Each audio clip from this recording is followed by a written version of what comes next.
I'm a lonely little mouse and I've been left on stream to squeak. Squeak. Squeak. Squeak. Squeak. Squeak. Squeak. Squeak. Squeak. Stream to squeak. Squeak. Squeak. Squeak. Squeak. Squeak. Squeak. Squeak. Squeak.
Badapt up Katush TS TT TSS TT TSS TT TSSSS TSSSS Bong Biddy Bop Dip Patush.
Teddington says.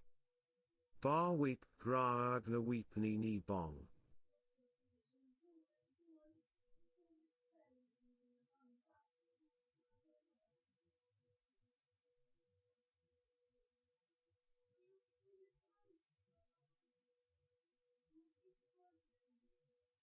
On for you to Google, D.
Wapinion says. I guess I better get out on the bike and try to earn a few quid.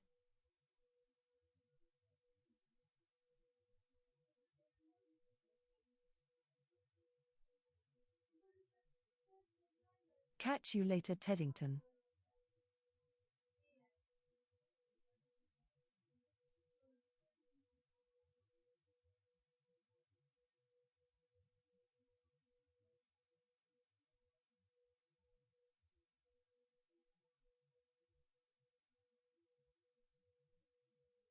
Have a fun rest of stream. When you get back, fix it.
I'm so sorry. I don't think anyone's still here though. I'm so sorry. So my kid needed... I went to check on my kid and he needed to talk. And then the kids get priority, you know?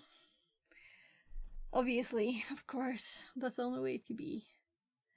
So I'm sorry for just leaving you. I told him now. D.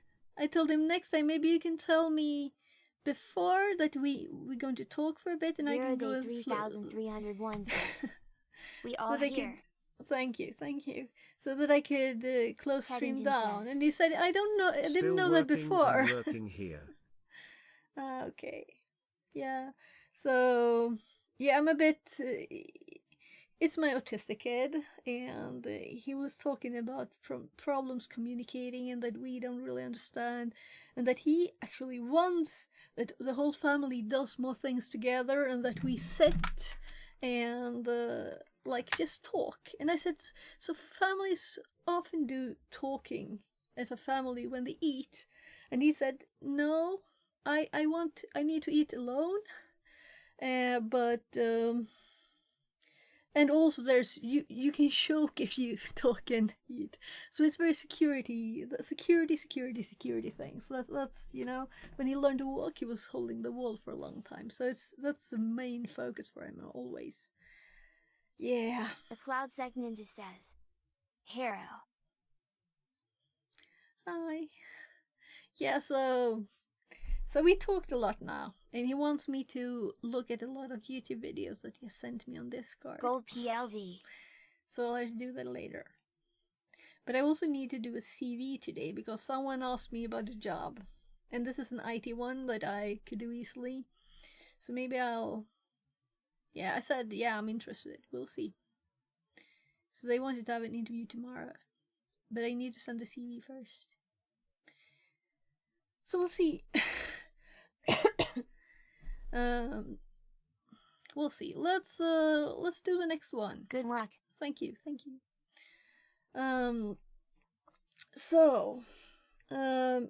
Authentication relays is the next one, and we have a file to download. My file dragging didn't work before, but now I updated VMware. This was one of the reasons, except for just generally updating because it's safer, you know. But I don't know if it's safer when it's Broadcom that makes a new one. So this is totally not the right place to download stuff. There's just a text file that's easy to transfer. Just copy paste. Now let's restart this download again. And hopefully it will eventually. It's like just 4 days now.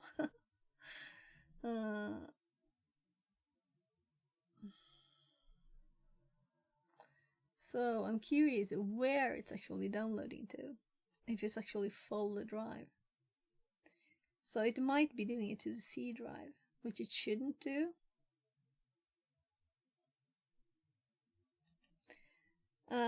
Yeah, I'm gonna do this.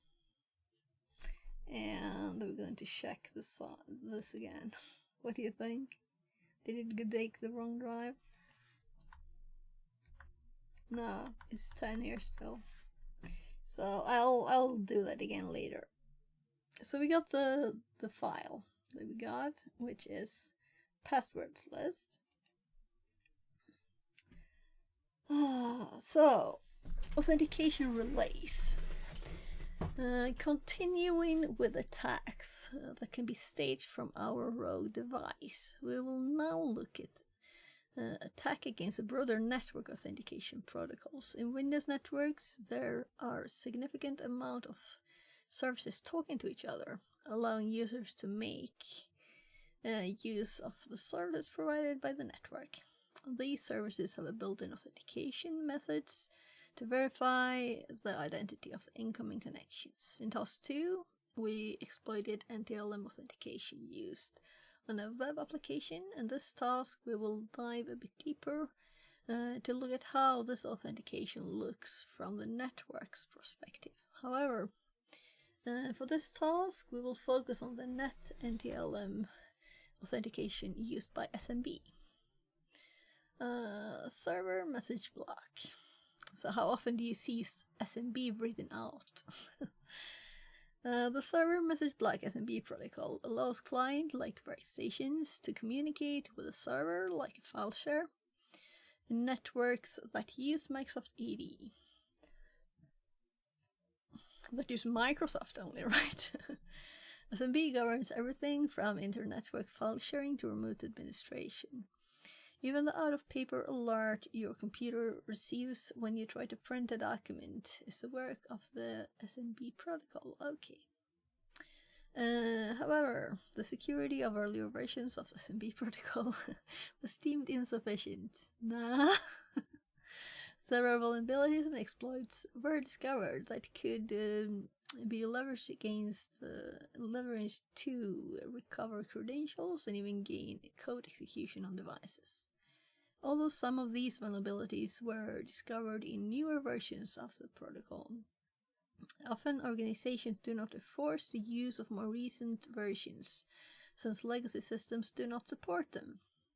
We will be looking into 2 different exploits for net NTLM authentication with SMB.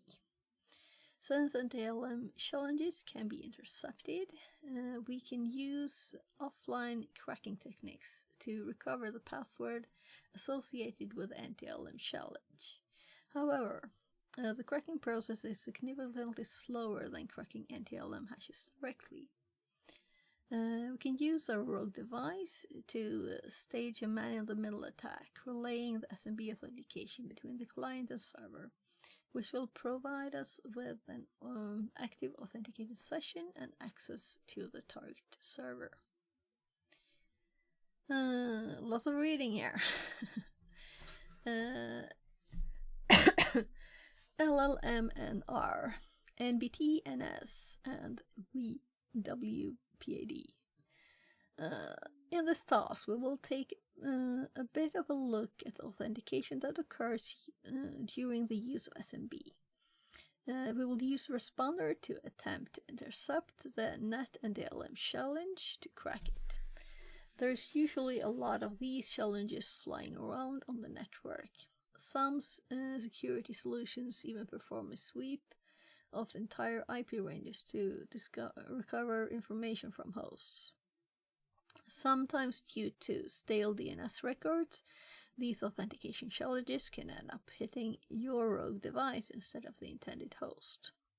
Responder allows us to perform man-in-the-middle attacks by poisoning the responses during net NTLM authentication, tricking the client to talking to you instead of the actual server they wanted to connect to. On a real LAN, Responder will attempt to poison any link local multicast name resolution, LLMNR, Net Bias Name Service, NBTNS, and Web Proxy Auto Discovery, WPAD, requests that are detected. On large window networks, this protocol allows hosts to perform their own local DNS resolution for all hosts on the same local network. Rather than overburdening network resources such as the DNS servers, hosts can first attempt to determine if the host they are looking for is on the same local network by sending out an LLMNR requests and see if any host responds. The NBTNS is a precursor protocol to LLMNR, and the WPAD requests made to try and find a proxy for future HTTPS connections. Since these protocols rely on requests broadcasted on the local network, a rogue device would also receive these requests. Usually, these requests would simply be dropped since they are not meant for the host. However, Responder will actively listen to the requests and send poison responses, telling the requesting host that our IP is associated with the requested host name. By poisoning these requests, Responder attempts to force the client to connect to our attack box. In the same time, it starts to host several services such as SMB, HTTP, SQL, and others to capture these requests and force authentication. Intercepting NAT NTLM challenge. One thing to note is that Responder essentially tries to win the race condition by poisoning the connections to ensure that you intercept the connection. This means the Responder is usually limited to poisoning authentication challenges on the local network. Since we're connected to a VPN, via a VPN to the network, we will only be able to poison authentication challenges that occur on this VPN network. For this reason, we have simulated an authentication request that can be poisoned that runs every 30 minutes. This means that you may have to wait a bit before you can intercept the NAT NTLM challenge and response. Although Responder would be able to intercept and poison more authentication requests when executed from our road device connected to the LAN of an organization, it is crucial to understand that this behavior can be disruptive and thus detected. By poisoning authentication requests, normal network authentication attempts would fail, meaning users and services would not connect to the host and shares they intend to. Do keep this in mind when using Responder on a secret site assessment. Responder has already been installed on the attack box. However, if you are not using the attack box, you can download and install it from this repo. We will set Responder to run on the interface connected to the VPN. So,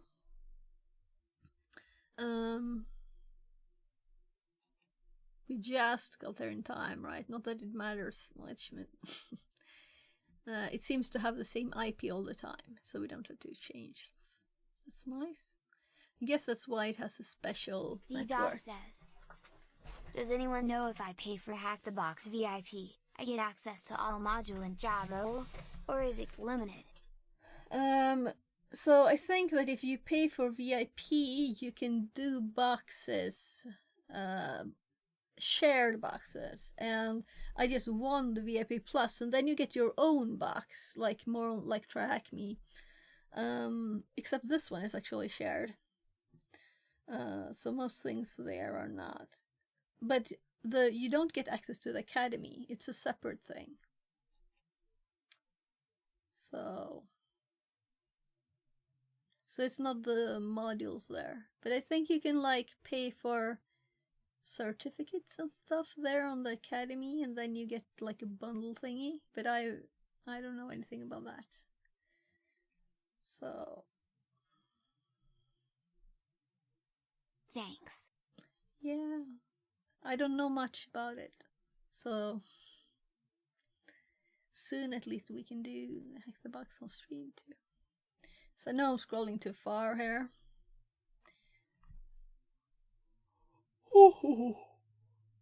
So the first command, and I'm kind of thinking, should we wait for 30 minutes on stream? We'll see. Hopefully we're lucky, right?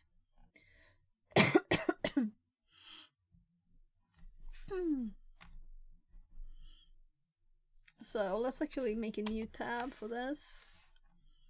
Sudo Responder. And breach 80. So it will start.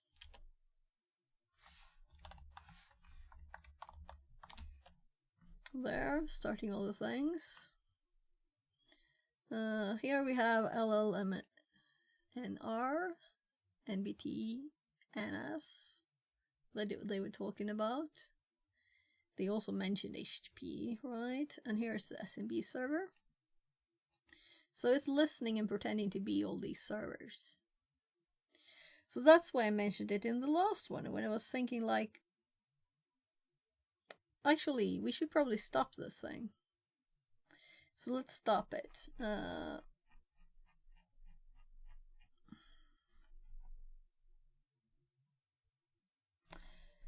So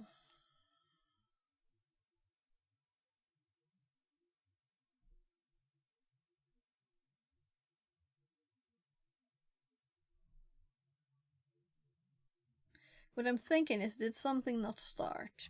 I'm actually going to abort it. We're going to stop this service that we have started here. If I just arrow up enough. So we're going to stop it here instead. So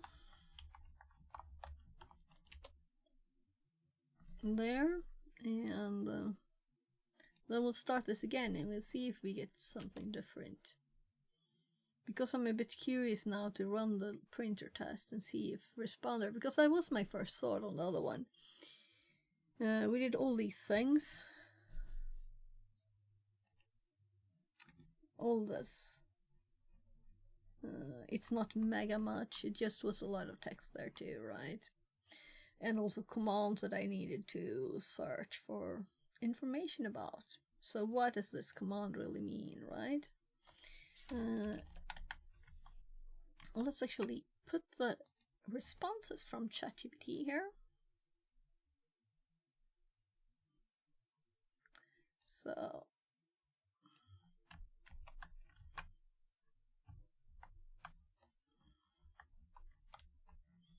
this is just an explanation of the command here. And then we have the next one. All right.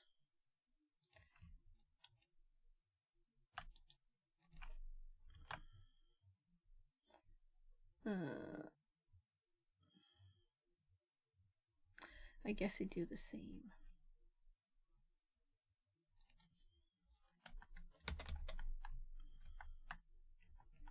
Yeah, the numbers are not there, so it doesn't matter that I deleted a line. And now we can delete that.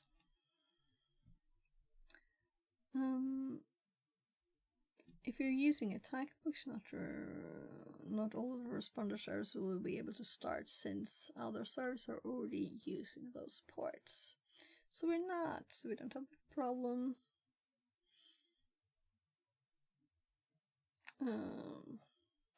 We would leave responder to run for a bit on real LAN. However, in our keys, we have to simulate this poisoning by having one of the servers attempted to authenticate to machines on the VPN. Leave responder running for a bit, average 10 minutes. Get some fresh air. And should have received SMBv2 connection, which responder can use to entice and extract the NTLM-v2 SPP response. It will look something like this. So I have this up on the other screen here. So let's just start by double checking that there's no difference between these, because I'm kind of assuming. So the second section is 3 offs. And this is 3 offs. And the rest are just off here. And I don't think there's any difference. So maybe that is why. But I'm gonna test anyway. So we still have this form up here, right? So what if we send this test settings here? Service unavailable. So the reason we did it the other way was that, but we can also see this information. Because this is LDAP, this is not SMB. So it is visible here, but we cannot read the cleartext password this way. We got a hash. So what we got here was the cleartext password. There. Try hack me LDAP pass 1 at. So that's why we used this instead of responder. So while we're waiting 10 minutes, we could always try to get some more information about this. So we will get more information soon, right? And there might even be options for responder to make it do those things. Oh, we got it now, just when I was about to open a new tab. So there we have it. So the two, I have to hop over here and scroll up.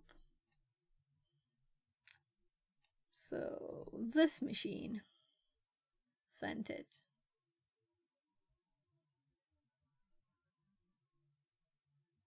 And this machine sent before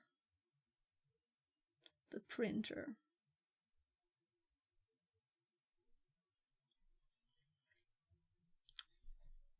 So SVC file copy, and then there's long number. So let's see what it says about it.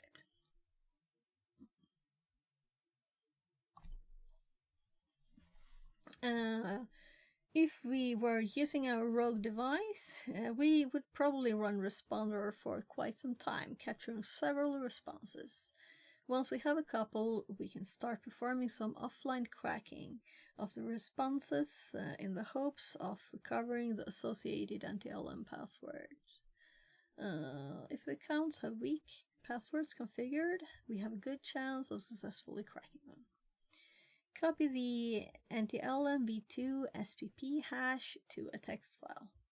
We will then use the password list provided in the downloadable files for this task, and hashcat in the attempt to crack the hash using the following command.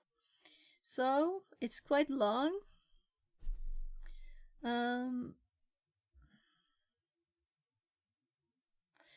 So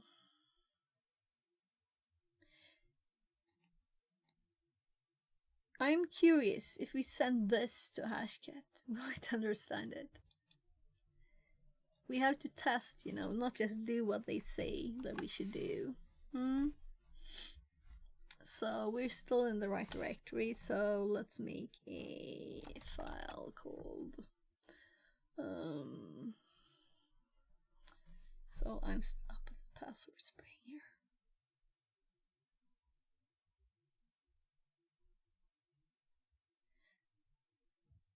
No? Oh. They have missed renaming this box. I was like, what? Did I scroll up?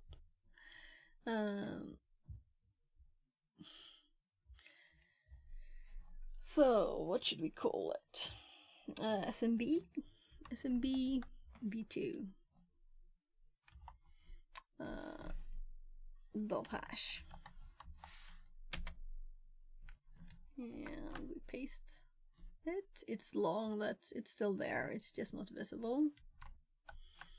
So if we cat SM tab, we see the full line, quite long.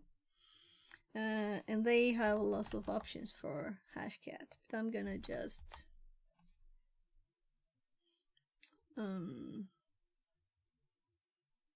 see if it's smart. You know, you never know. Not that it usually is, just because I want to see the limits.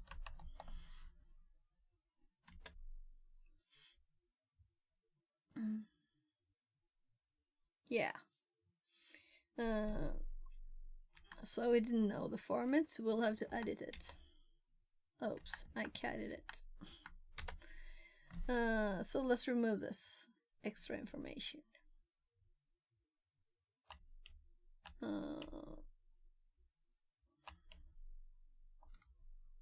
I'm leaving the username in there. Yeah, we're testing this. Oh my god. How many arrow ups did I think I needed to do?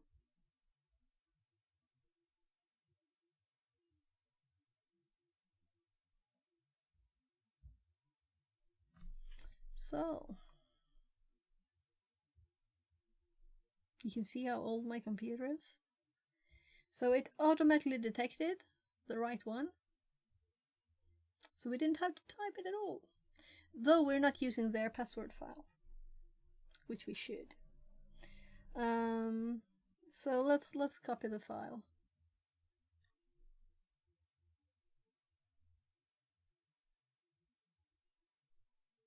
Just checking what it said.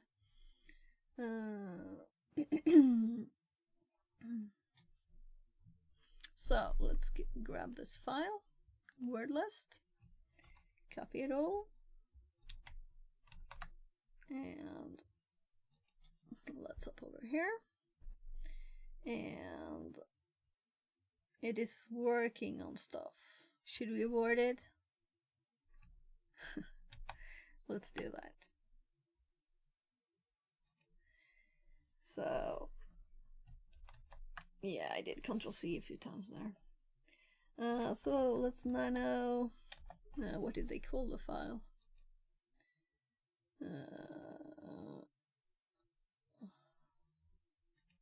So password list SMB. That's better. Oh gosh, was it that tiny?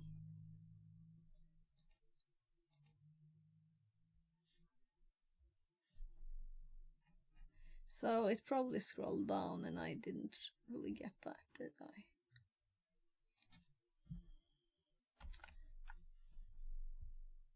Just closing the notepad down again.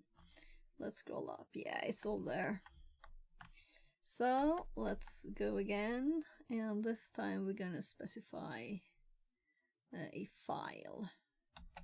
So passwordless SMB, and it should be much quicker. F password 1 exclamation mark. So let's see what they say about it.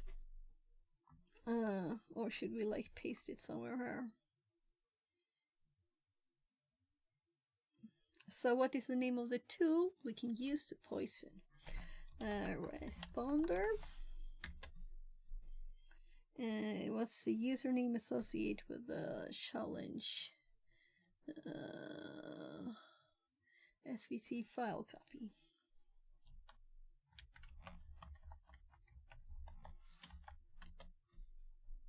And FP password 1 exclamation mark. So let's go up and read.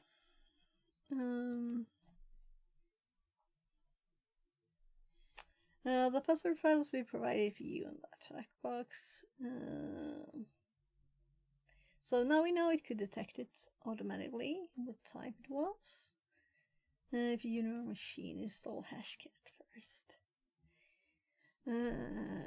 Any hashes I can crack will now provide us with 80 credentials for our breach. Yeah, we really should make a list of the credentials we have so far, right?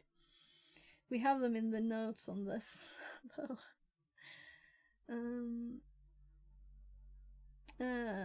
Relaying the challenge. In some instances, however, we can take this a step further by trying to relay the challenge instead of just capturing it directly. This is a bit more difficult to do without prior knowledge of the accounts, since this attack depends on the permission of the associated account. We need a couple of things to play in our favor. SMB signing should be either disabled or enabled but not enforced. When we perform a relay, we make minor changes to the request to pass it along. As FMB signing is enabled, we won't be able to forge the message signature, meaning the server would reject it. The associated account needs the relevant permissions on the server to access the requested resources. Ideally, we're looking to relay the challenge and response of an account with administrative privileges over the server, as this would allow us to gain a foothold on the host, since we technically don't yet have an AD foothold. Some guesswork is involved into what accounts will have permissions on which hosts. If we had already breached AD, we could perform some initial enumeration first, which is usually the case. So I'm sitting here thinking that we have not made any box notes for this one, as it is very tutorial, right? But we still, I'm missing the part where I'd make the notes. And this made me think, there are so many boxes where I've done stuff that's interesting to keep in the notes that I have not written down. So I should go through all of the things. I guess I should just scan them, you know. Quickly read through them. Let's just read on now because we kind of have all the passwords still up.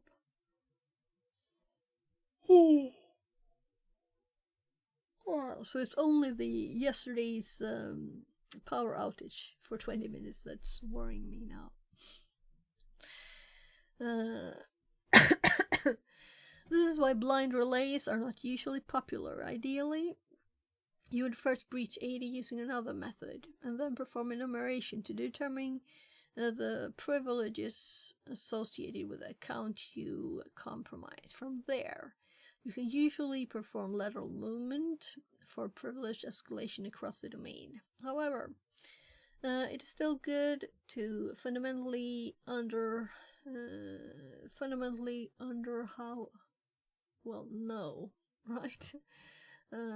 know how a relay attack works, as shown in the diagram below. User sends NTLM negotiate, which attacker intercepts with poisoning. The attacker forwards NTLM authenticate on behalf of the user. So this is so that we will get a reply. Server responds with NTLM challenge, forwards to user. User sends challenge response created by encrypting challenge with user's hash. Attacker forwards challenge response to the server. Server grants access. Attacker sends access denied error. Attack accesses server resources. So if you want to try this type of attack in action, head over to the Holo network. So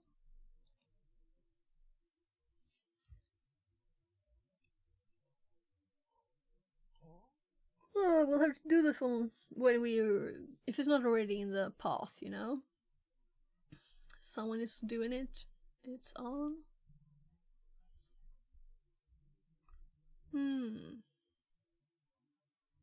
It's a learning one. It's telling you how to do stuff. But it's also hard. I'm confused. I don't think I've seen that before, but it looks interesting. Let's see if it's in the path. Holo. It's not like here anyway. So we'll definitely have to put that on the list.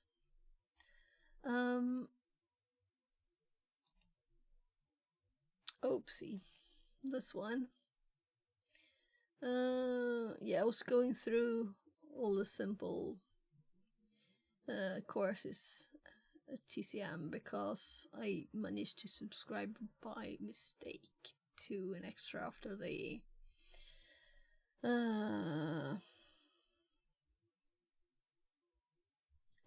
Black Friday ones. So that I couldn't really afford, but now I'm like, let's do all the courses. I've not been quick enough, really. So we have a long list here, and it's also quite far down, so let's move this up a bit.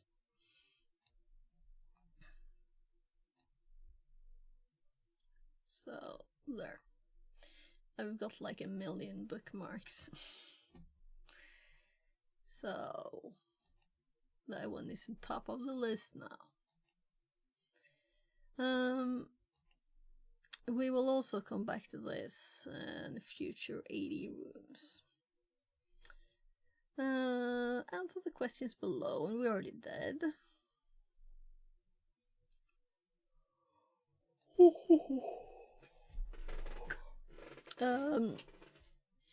So I'm gonna go check on my kids quickly again between the rooms, and also I think I'll get some tea because my throat didn't like all that reading really much, and I can see that it's not like no reading now. So I'm grabbing some tea.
So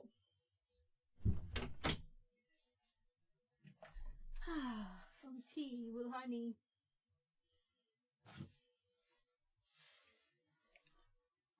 A big cup. So I warmed it a little and warmed it a little bit more, a little more. So sorry, British people, but I use the microwave for the water.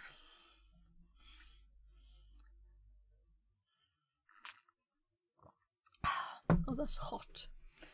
That's nice. So I felt it up in the ears.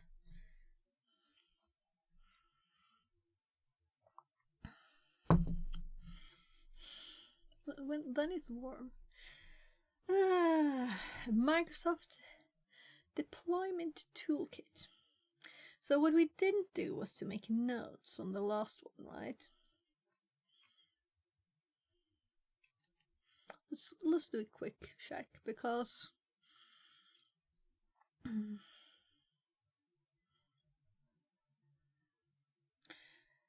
it's not really much here, you know, it's just a responder and we get stuff. So the only thing is to double check that my responder notes are in the right place and actually exists. So they might be in some place like this.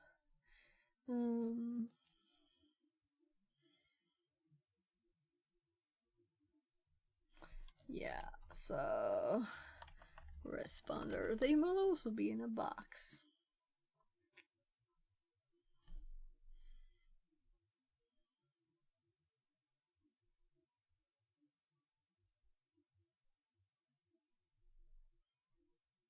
Responder.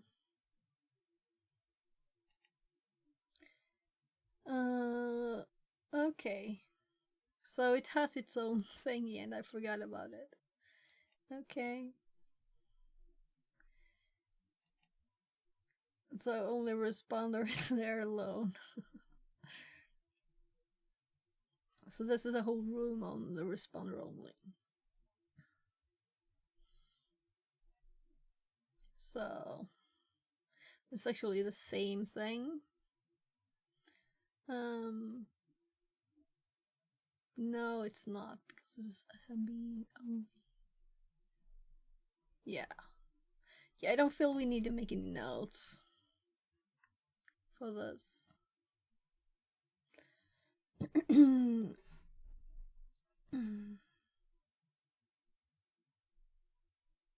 Well, this one seemed to have sent it more often. So we're still actually listening, right? Skipping previously captured hash. Yeah, so we're getting the same. So why did I keep some money here in the notes, right? Isn't this a bit too much? Like 2 of them we can have. So we haven't exited the other one yet.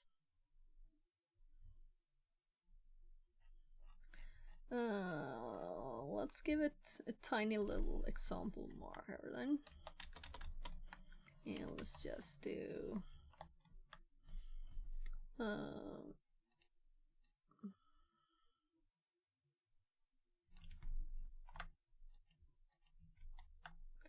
there.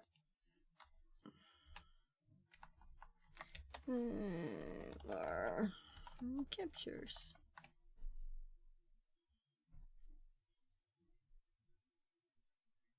Yeah, I did say only SMB and V2 here. So they're like kinda identical.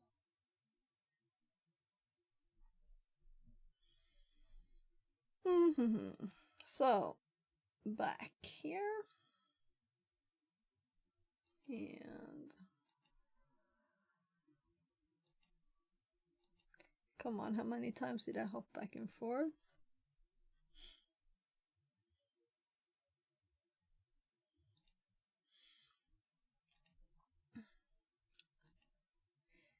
Microsoft Deployment Toolkit. Large organizations need tools to deploy and manage the infrastructure of the state.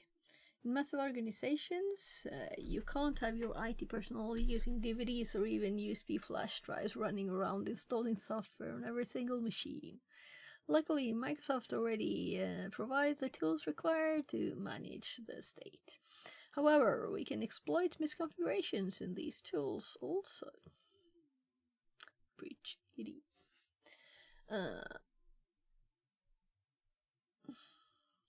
MDT and SCCM. Microsoft Deployment Toolkit is a Microsoft service that assists with automating the deployment of Microsoft's operating systems.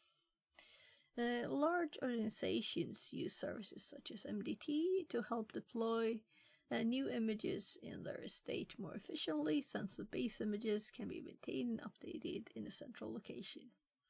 Usually, MDT is integrated with Microsoft's System Center Configuration Manager (SCCM), which manages all updates for all Microsoft applications, services, operating systems. MDT is used for new deployments. Essentially, it allows the IT team to pre-configure and manage boot images. Hence, if they need to configure a new machine, they need to plug in a network cable and everything happens automatically. They can make various changes to the boot image, such as already installing default software like Office 365 and the organization's antivirus of choice. It can also ensure that a new build is updated the first time the installation runs. SCCM can be seen as almost an expansion of the big brother to MDT. What happens to the software after it is installed? Well, the SCCM does this type of patch management. It allows the IT team to review available updates to all systems, all software installed across the state. The team can also test these patches in a sandbox environment to ensure they are stable before centrally deploying them to all domain joined machines. It takes the life of the IT team, makes the lives of the IT team significantly easier. However, anything that provides central management of infrastructure such as MDT and SCCM can also be targeted by attackers in an attempt to take over large portions of critical functions in the estate. It annoys me with the state all the time. Although MDT can be configured in various ways, for this task we will focus exclusively on the configuration called Pre-boot Execution Environment, PXE boot. PXE boot. Large organizations use PXE boot to allow new devices that are connected to the network to load and install the OS directly over the network connections. MDT can be used to create, manage, and host PXE boot images. PXE boot is usually integrated with DHCP, which means that if DHCP assigns an IP lease, the host is allowed to request the PXE boot image and start the network OS installation process. The communication flow is shown in the diagram below.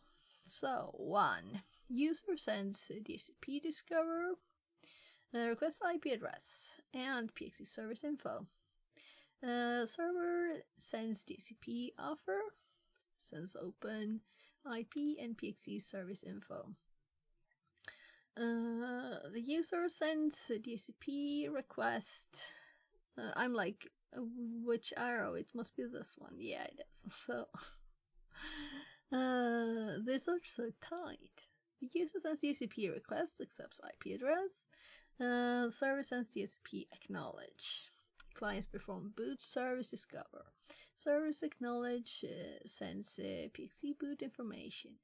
Client requests PXE boot via TFTP. Server delivers PXE boot via TFTP. Once the process is performed, the client will use TFTP connection to download the PXE boot image. We can exploit the PXE boot image for 2 different purposes. inject a privilege escalation vector such as login administrator account to gain administrative access to the OS once a PXE boot has been completed. And I just have to check up there because I've been, doing stuff. So let's just click that.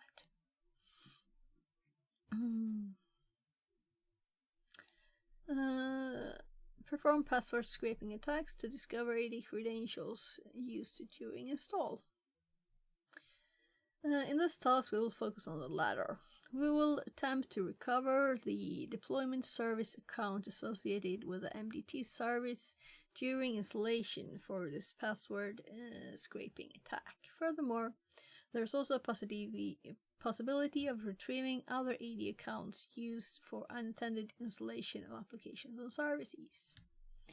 PXE boot image retrieval.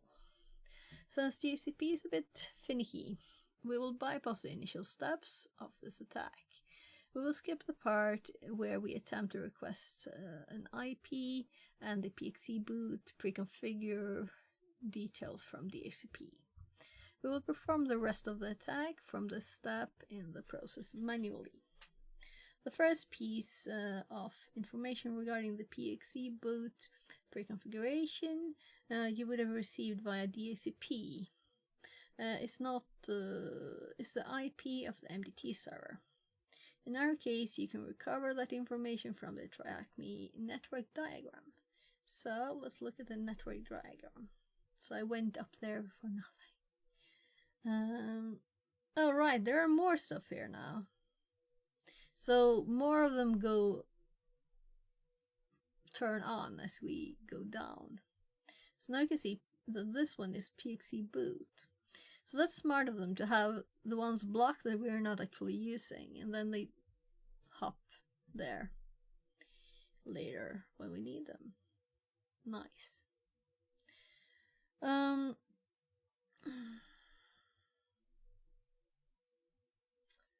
So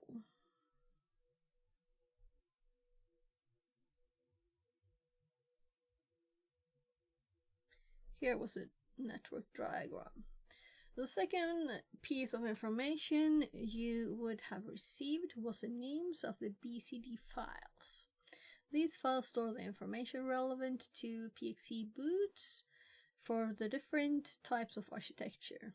To retrieve this information, you will need to connect to the site PXE boot. So let's copy this link. It will list various BCD files. Now let's go there. So we got another line there. I'm keeping it on why, I don't know.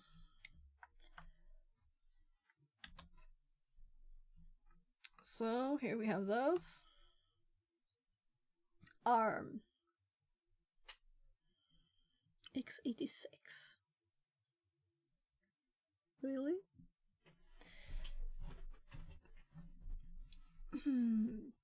Usually, you would use TFTP to request each of these BCD files and enumerate the configuration for all of them. However, in the interest of time, we will focus on the BCD file of the x64 architecture. Copy and store the full name of this file. For the rest of the exercise, we will be using this name placeholder. Okay.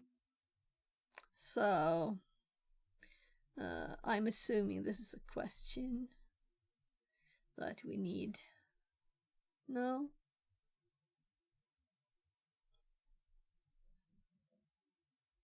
Nice. They just don't want to type it out. So it's not like it's a complex thing to get, but they do this all the time, you know? Sensor files and their names are regenerated by MDT every day. Each time you see this placeholder, remember to replace it with your specific BCD file name.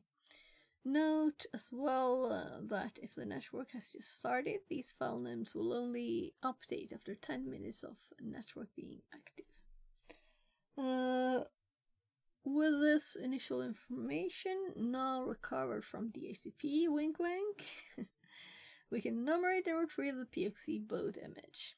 We will be using our SSH connection on THMJMP1 for the next couple of steps. So please authenticate this SSH session using the following. Okie dokie. Oh, look. Yeah, so we got this password before.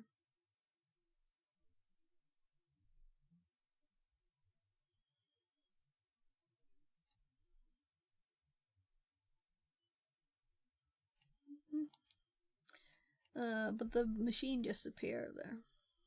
No.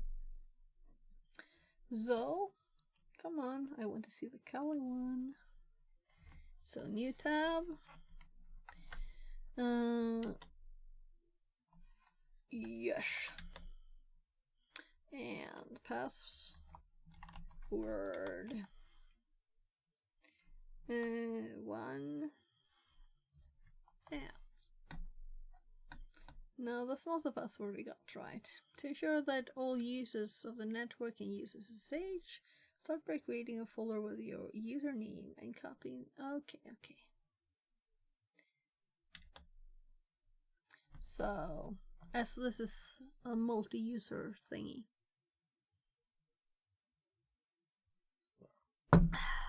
So, let's see, is anyone here?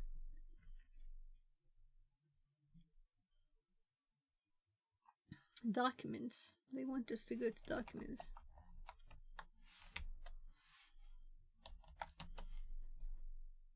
THM.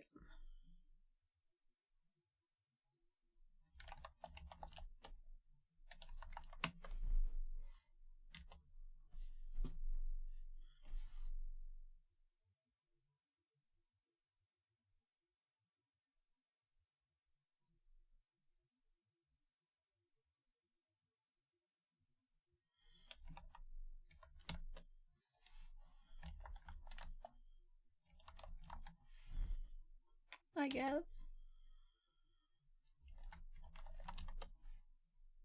So, with your username, copying the, and someone made one THM because that's the username you logged in with, or what? That doesn't sound smart. Or is it actually there and are we supposed to copy it? We'll see. By creating a folder with your username and copying the PowerPXE repo to this folder.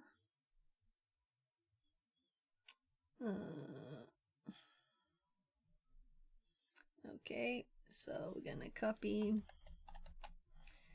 C colon power pixie.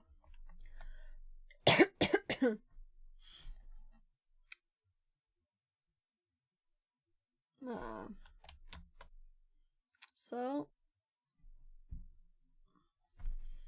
the first step we need to perform is using TFTP and downloading our there were those 3 files that were in the other directory there, so someone else is doing it at the same time using this name that everybody would use. Looks like it.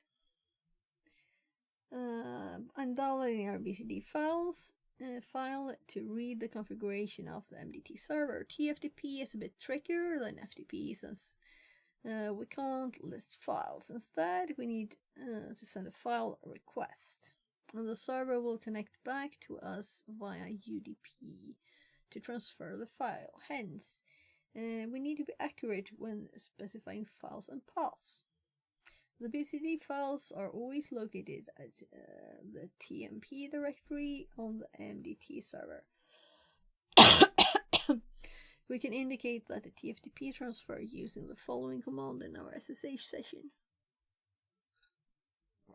I should have drunk it more while it was really hot. So let's go check that file name. So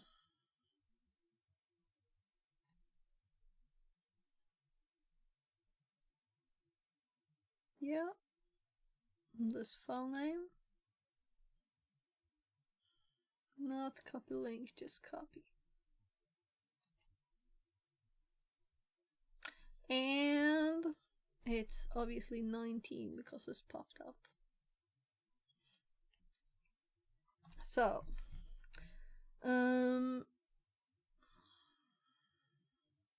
we'll just type this in, except for we'll paste this. We also need IP.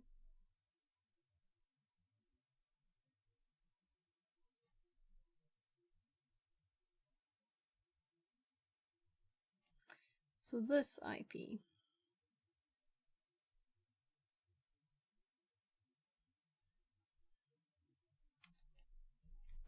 Let's grab Notepad. And the IP is 10, 280, 202.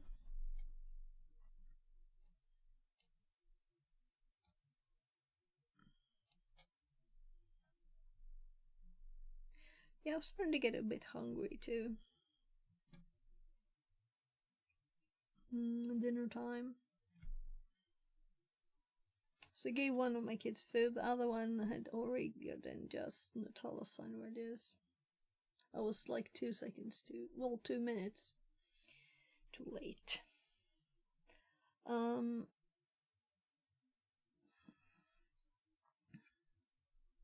I'm scrolling too far down. You will have to look up the IP. Yeah, or look at the image. With the BCD file now recovered, we will be using PowerPXE to read its contents. PowerPXE is a PowerShell script that automatically performs this type of attack, but usually with varying results. So it's better to perform a manual approach. We will use a get WIM file function. Okay, so let's actually run this command first. So,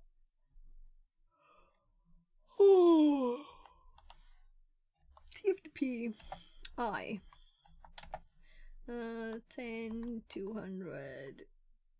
Oh, I'm typing in the wrong place. That's so annoying when that happens. I continued typing in the notepad.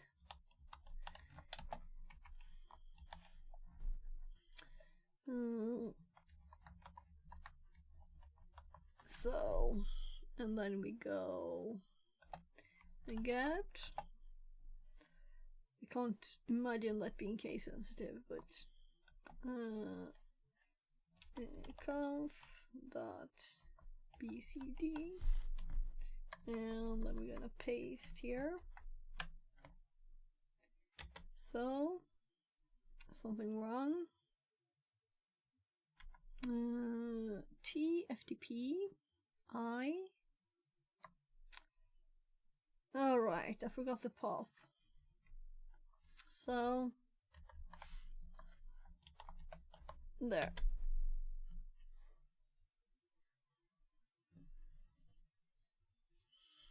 So we'll have to make more specific notes for this because I've never done this before. Interesting things.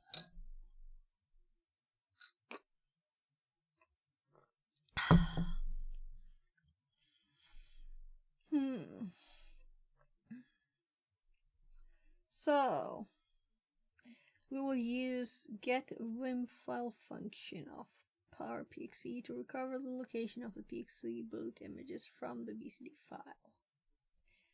PowerShell execution policy bypass.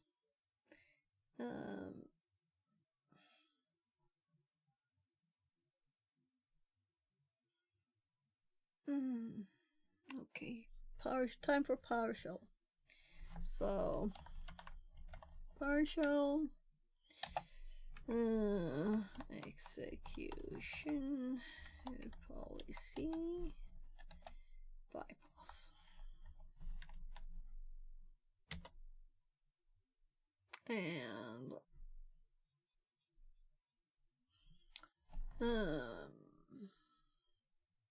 we're going to do import module. No tab. Yeah, it's just slow. It's always slow, right?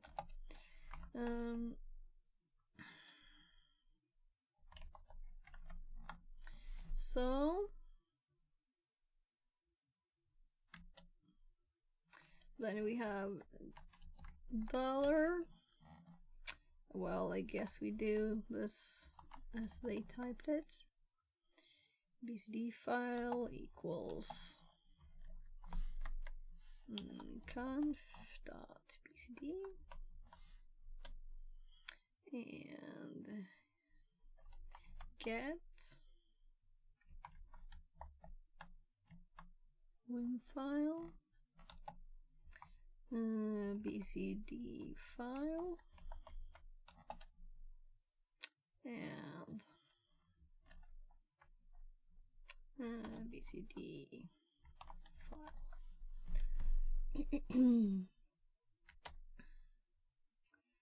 So and yeah,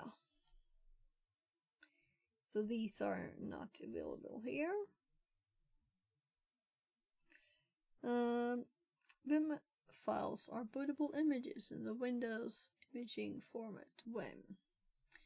And now that we have the location of the PXE boot image, we can again use TFTP to download it. So, download another file.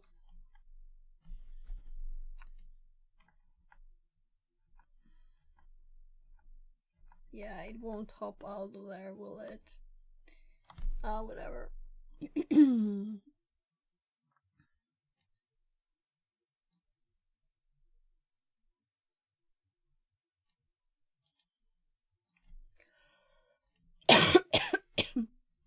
Prefer having a PowerShell prompt within better copy paste.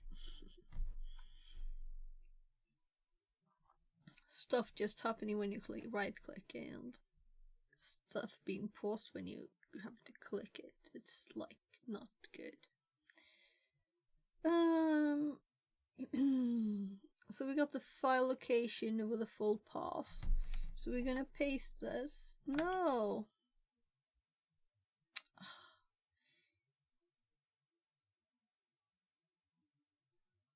That's annoying. So it did it though we didn't even have the file. But now we have it in the history.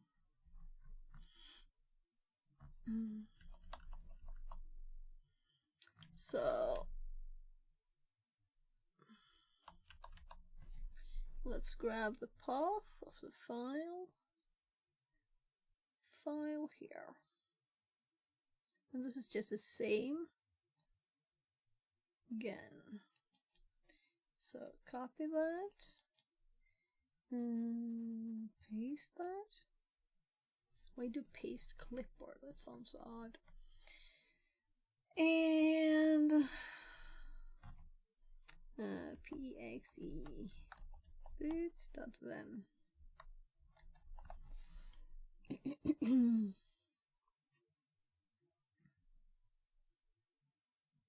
Well.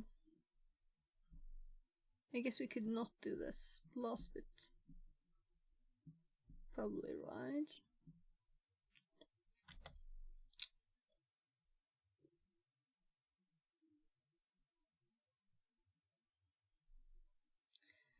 So let's just check here.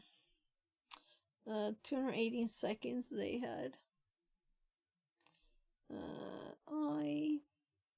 IP get, yeah.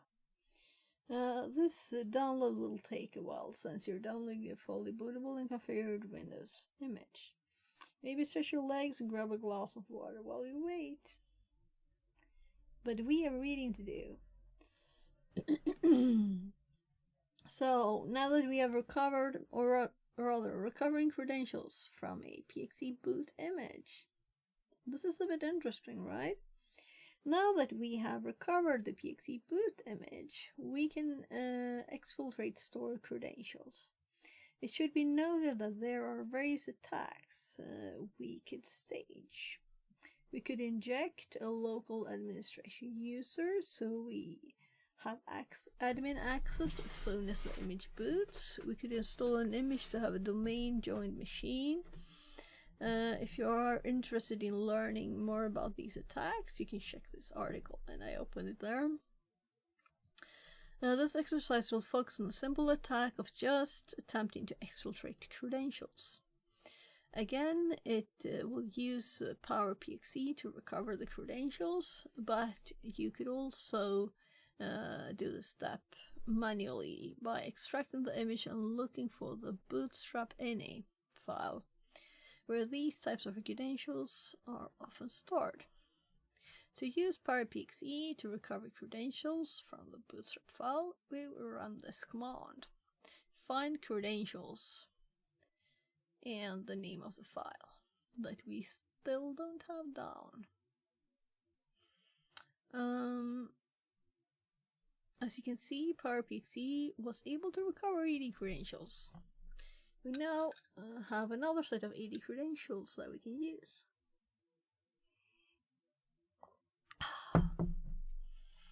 What Microsoft tool is used to create and host PXE boot images in organizations? So, let's answer the questions while we wait.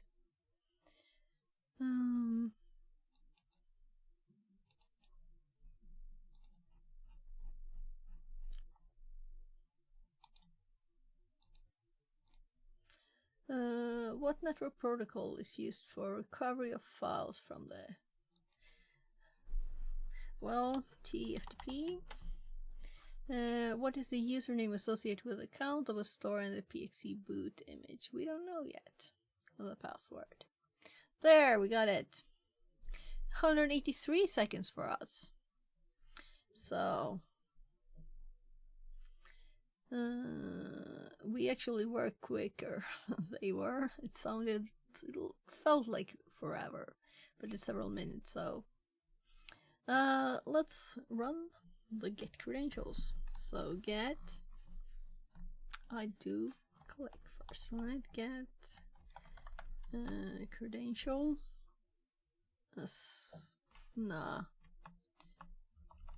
I did type it wrong. Get find credentials. I wonder what the other one does. Vim file.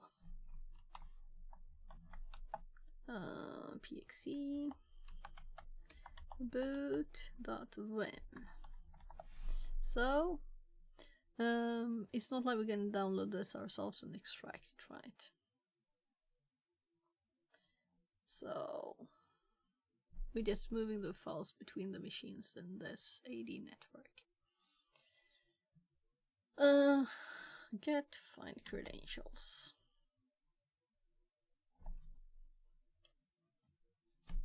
So I'm gonna go check the time. 1 hour 14 minutes. We have lots of time.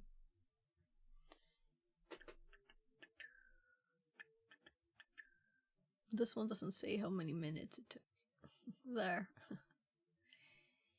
So, finding bootstrap ini, deploy root, user ID, user domain. So here's the username. So we're just gonna grab it and paste it, and whatever. Let's copy that. Whatever even. So my kid said this.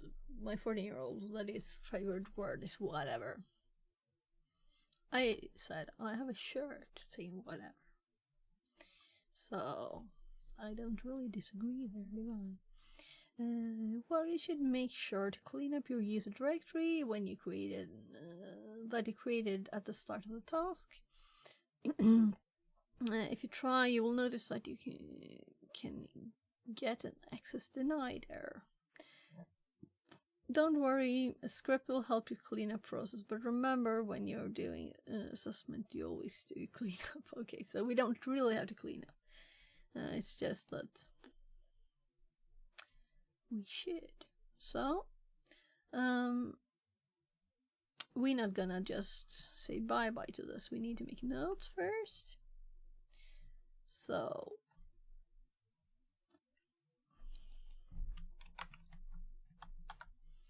let's make a new one.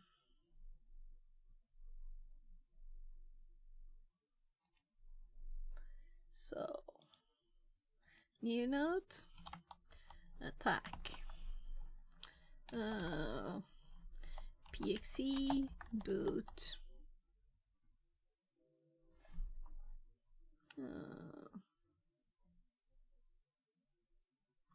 installation, creds. Well, it kind of says what it is, right? Though I used uppercase A on all the others, so lots of creds uppercase too, right? So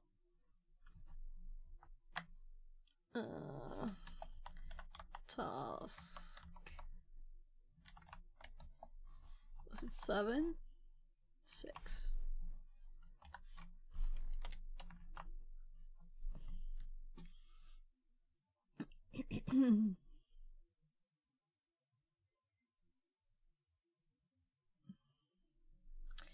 So if we go back and think what we really do, we'll get information in DHCP. A new DHCP lease should contain info about could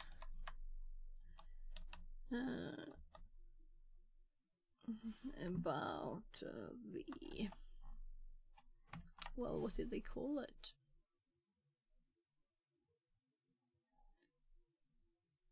I guess we just say PXE boot information.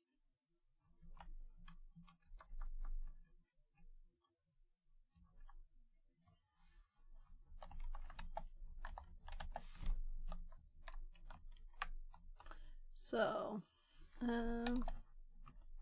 this will show where. So it's not my spelling day today, or case day. This will show where files will be downloaded from. Example. And we're gonna grab a screenshot from this, and let's make it tinier, and let's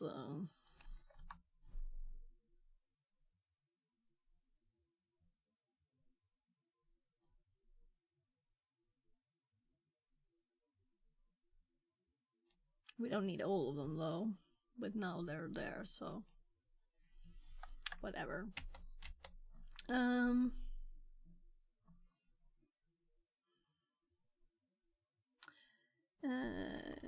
We can use tools to get the actual image path from this file. Column tooled.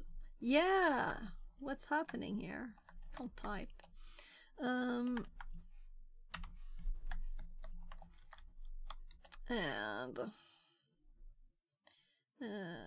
we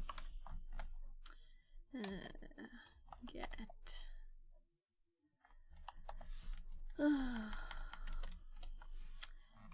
let's download the file.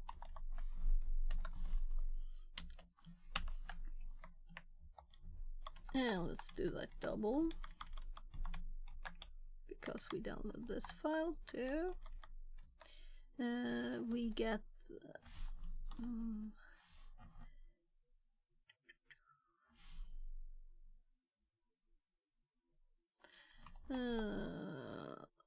there also are tools to extract the username and password used for the installation from the file. We could also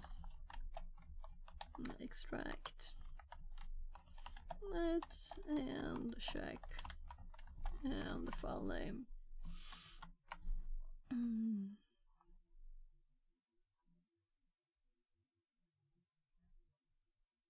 It's like at the bottom here.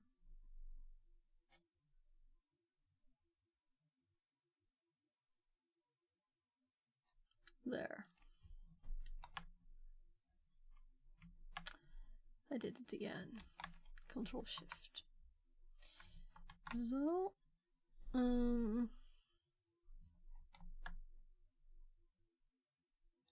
markup.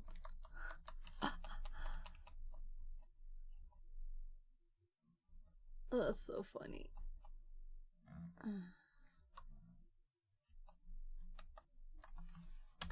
Okay, sure, let's mark up that one.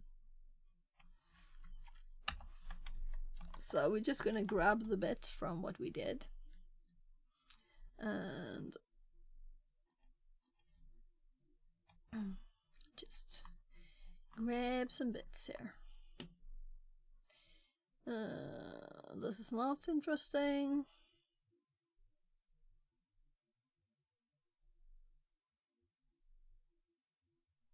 So this is interesting. We didn't check the README.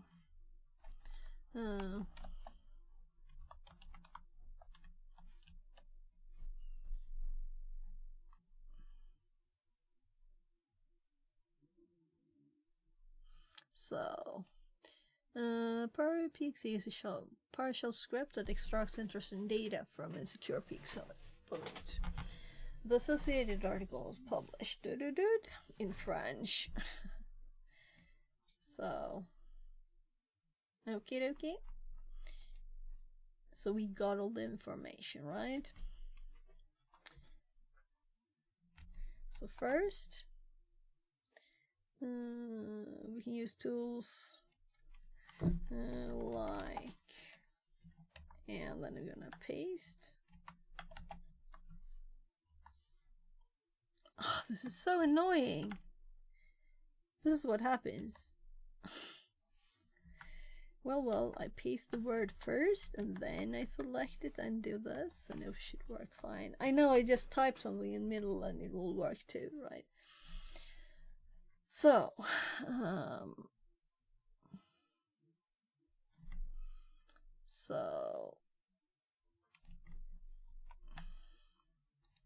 first we actually do this, which I guess I can have in there, right? And then we do the import. So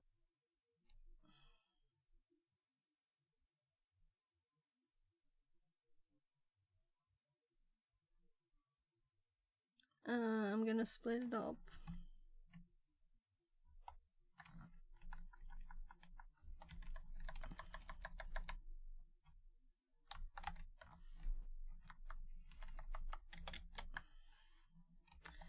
We get the actual image path from the file there.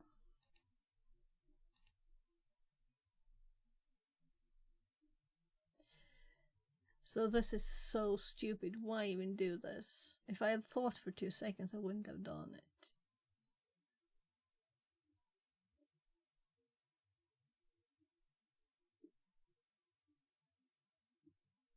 Is this required for some reason? I want to redo this.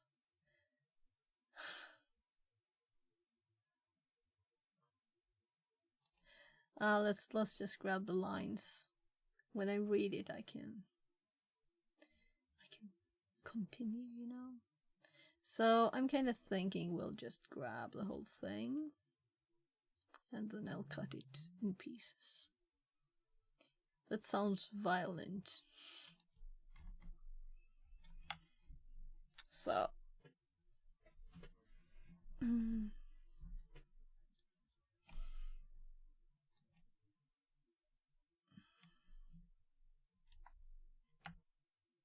Yeah, I guess I should move that there and actually grab the first bit too.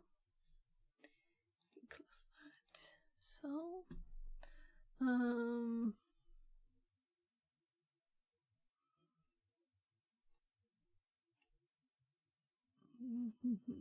here's the one that transferred correctly.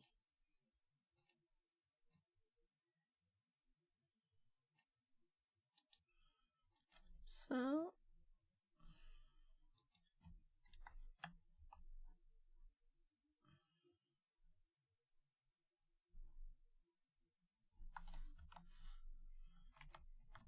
zoom.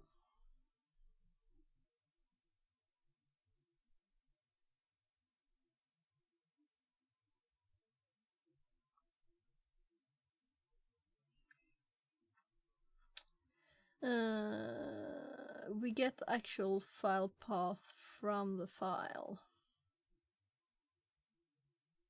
There.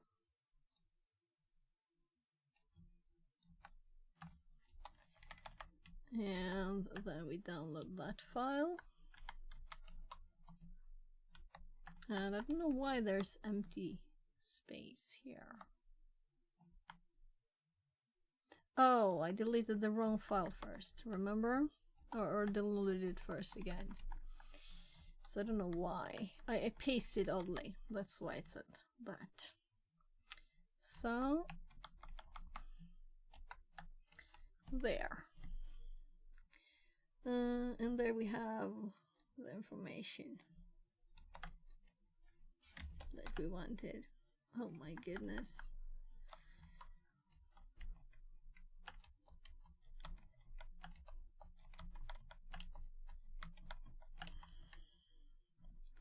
So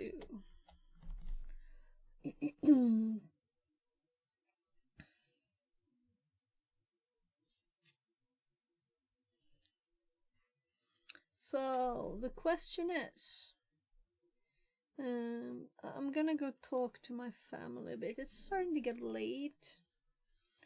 I also need dinner at some time, but it would be nice to finish this. Let's click this.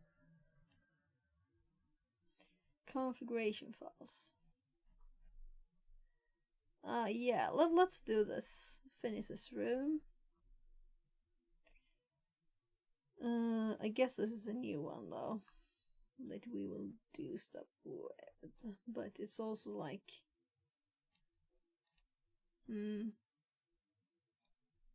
yeah.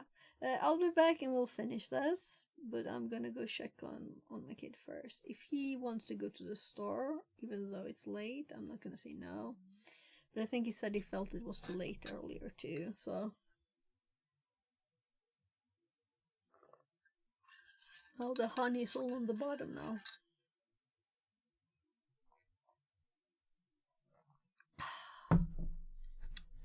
I'll be right back.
He doesn't want to go yet, so we might still do it today.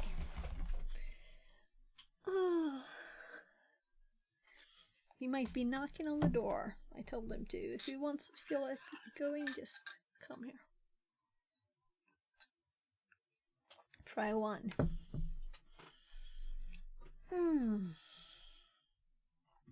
So we have files to download. And it has McAfee, Sitelist, Beauty Decryption SERP. Okie dokie.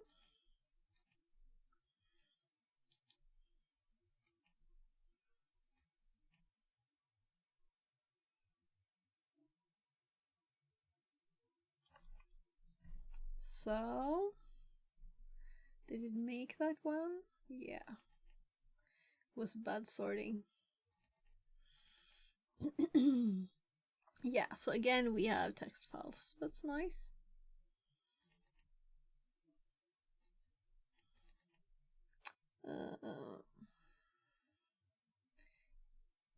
So, sorry for the bright light. I'm like dying here. Decrypted, encrypted password. Decrypt. My strong password. Decrypted password. Example usage.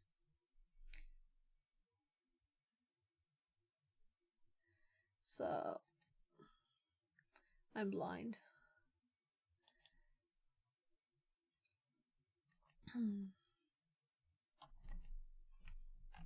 So before we do anything else, let's just hop this file over here.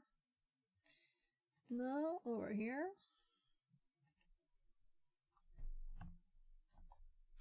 So why do I paste password lists in Nano and scripts in Mousepad? I'm curious about my choices here. This will also make me have to go to the directory because it's not there by default. So this is not a smart way to do it. I should have used Nano. It's actually easier now too to just go back. So yeah, easier to just Nano it instead because we're already in the right directory. So Nano and Socioeconomic Info says McAfee. Chiap viewers on streamboo.com. Remove the space at XRNPS2TD. The remove the space ones I'm definitely catching, right? It was removed. Yeah, deleted. It's just that the TTS is a bit too quick. Blah68CK68100 says, hi, how is it going? Hi, it's going good. How are you? So we're doing a Drag Me room called Preaching AD here. So we're on the last bit of it. I'm fine, thanks. Yeah, it's just a learning room, so hopefully we'll learn a lot. We got the last one here, we got a script. So let's copy it all. Let's just call it. I guess we use the full name, right?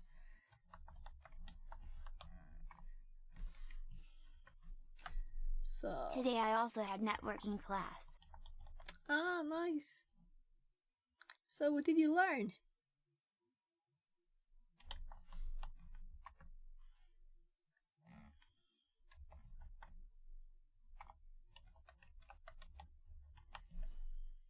I hope you don't have to do the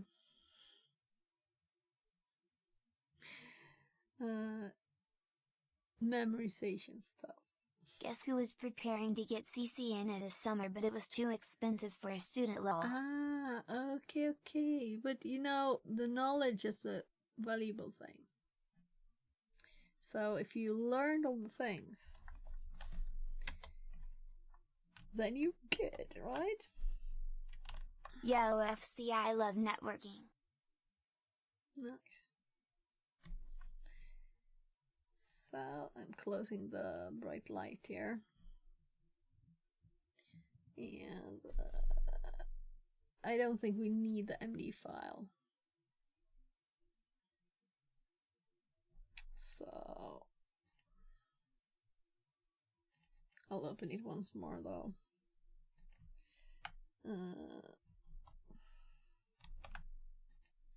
Let's put it here too, so we have all the Today's things at the same topic was time. art protocol and art poisoning, and the professor offered me to teach the class lol. Ah, nice, nice. It's always fun to help teaching, right? Did you do it? I used to do that in school from like 7th grade or something. Programming stuff. Yeah, I helped him. Nice, nice. And the best way to learn is to teach, right? So you extra, well, help remembering stuff. So we should actually delete all these things that we get from these rooms. Yeah, I think so.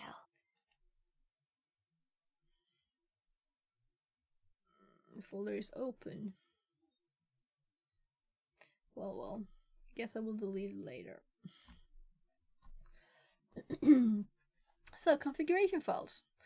The last enumeration avenue we will explore in this network is configuration files. Suppose you were lucky enough to cause a breach that gave you access to a host. Told him I have a blog post about the topic and he wanted me to share it with the class. Ah, nice, nice. Very nice. So you can share the blog post here if you want to.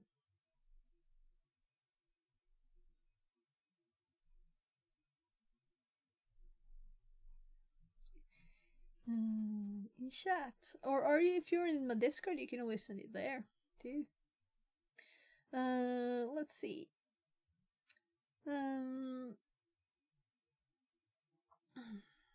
Web link. Great. Here it goes. Here it goes.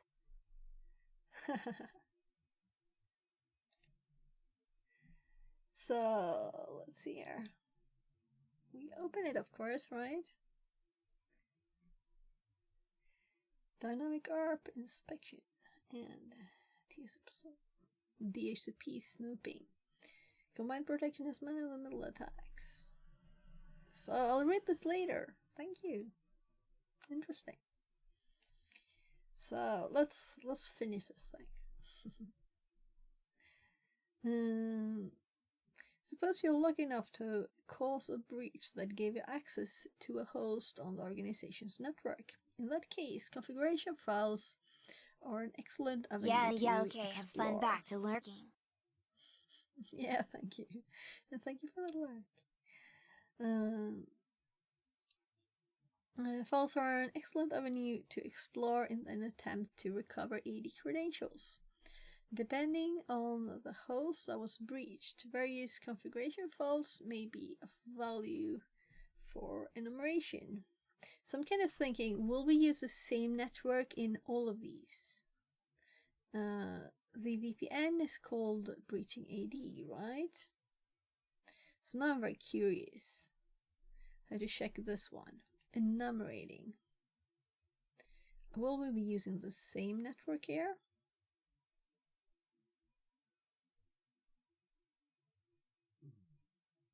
So it seems to be the same one here. No, it's not. It's a different IP. Yeah. It's a different network. Curious to... Because of course we want to go so far as we can with this one, right?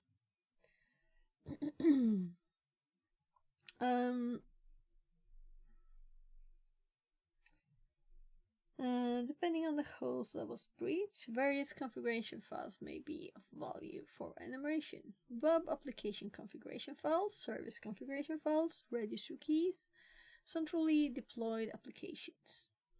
Several enumeration scripts, such as seatbelt, that I've never heard of, can be used to automate this process. Configuration file credentials. However, we will focus on recovering credentials from a centrally deployed application in this task.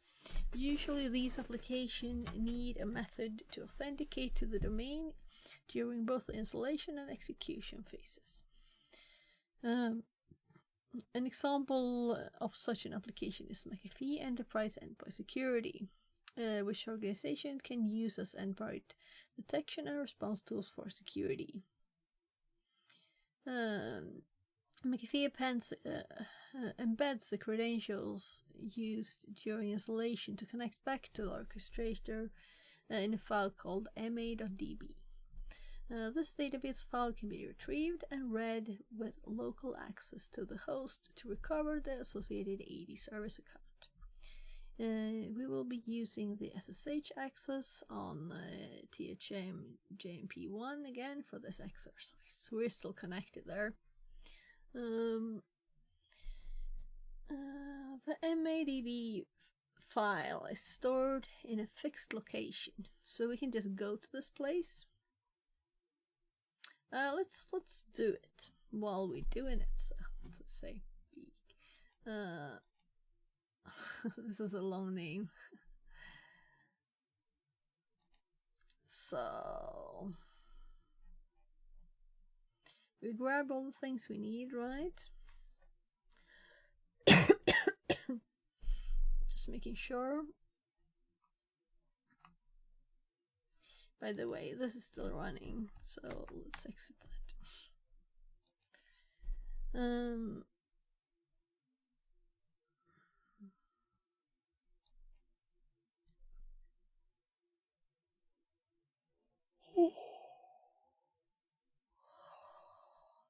We can close this. And the responder one. And I think we got all of this data out too. So we don't have a million tabs open. So it's not like my browser, you know.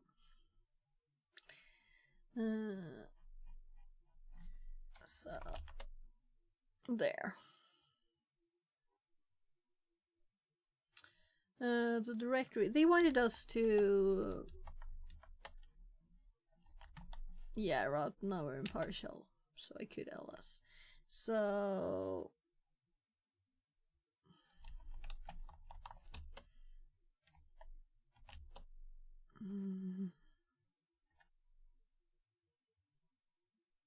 what is a PowerShell command to delete files? Can we do like del star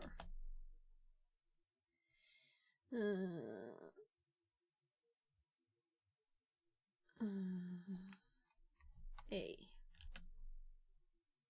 Yeah.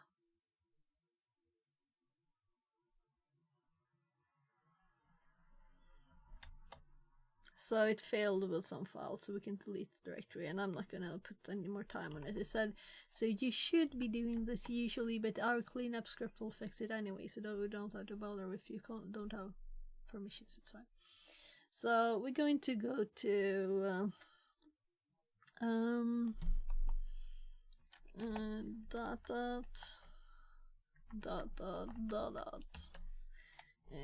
let's go to program data and McAfee cd agent cddb, and here we have MADB that they talked about. So we can use SCP to copy to our so let's just actually copy this because it's quick and easy and there's nothing to learn in this. So then I copy. If I have learning to do, I should learn how to copy stuff without shift control copying it on Firefox though, because it keeps popping that up. So here let's just paste the command, and we want it in this directory. and it says password. Right. What was the password? Password 1 at. Yes, I remembered.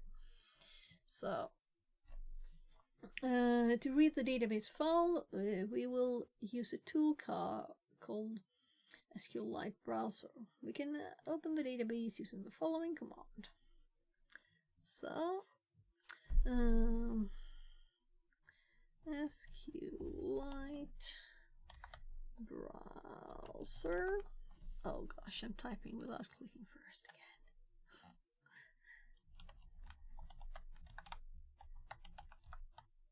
So, ma.db.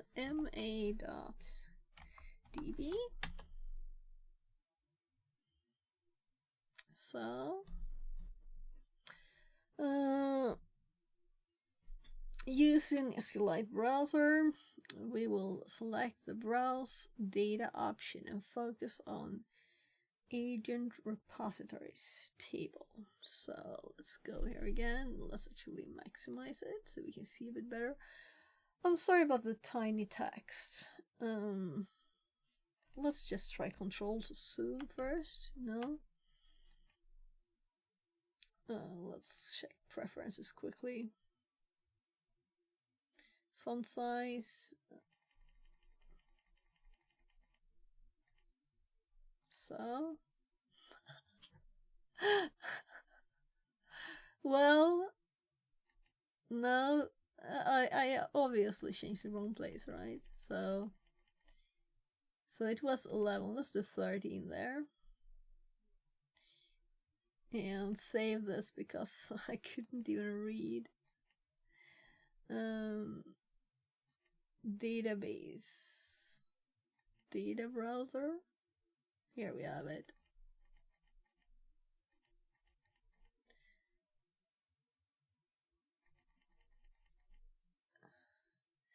I don't know. 16. I usually have much higher than this. So now I'm gonna actually cancel that because I didn't want to save something I made while scrolling by mistake.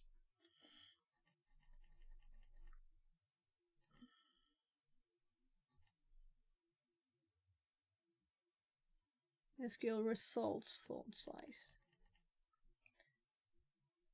Let's go 16.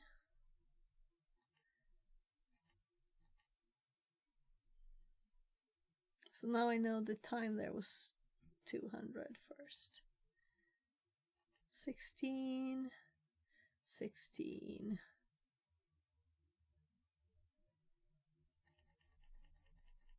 So I know the some stuff didn't change instantly there. So now I can go browse data and agent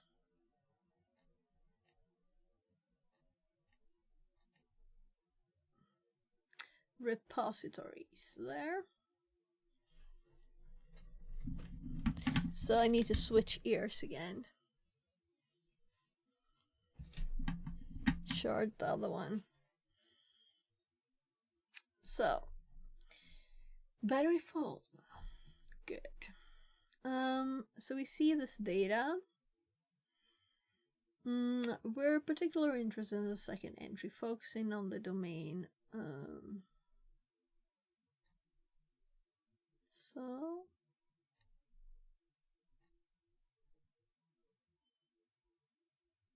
auth password, domain, auth user, and auth password.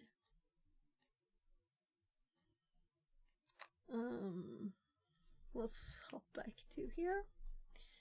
We're particularly interested in the second entry, focusing on domain, auth user, and auth password field entries. Make a note of the values stored in these entries. However, the auth password field is encrypted. Luckily, antivirus encrypts this field with a known key.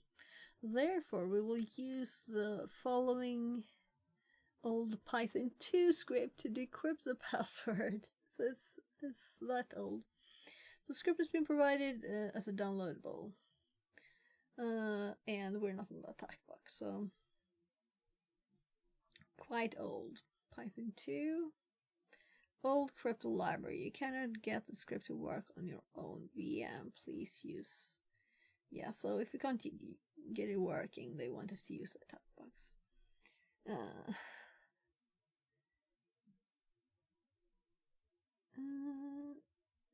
However, there's been a recent update to the application to ensure that it works on Python 3 as well. You can download the latest version here. So why on earth would we want to use an old one then?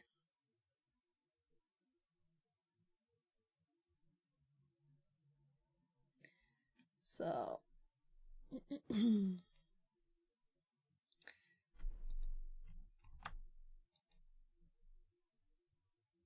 That's their link.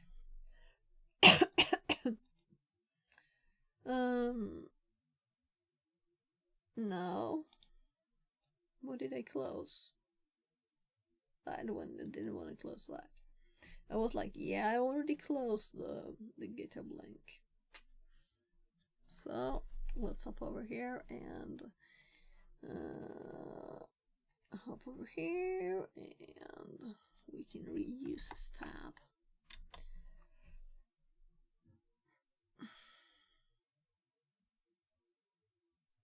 It's slow. So I do feel a little stressed about my kid possibly wanting to go to the store, and I might have to like prod him a bit to actually get going before the store closes, because it's starting to get late.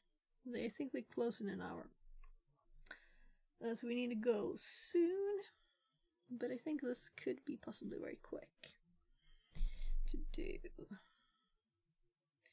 Or maybe we'll just finish next time. But it's so close to the end of the room. So let's save this in. The graphical stuff is not my thing here. Here. Let's call this one 3. Because they had the same name. I'm actually going to close it. Oh, it's still downloading. Yeah, I was like, what? That's a little Python file. So it's done already. We need to record this data, right? So, copy.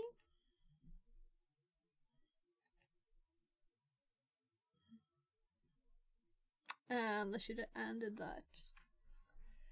I didn't know it was a graphical thing.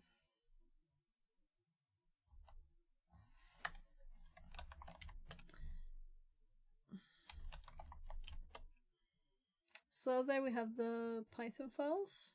Oh gosh, check the sizes. This is the one that we had in the download. This is the one we got from from the GitHub. Ooh.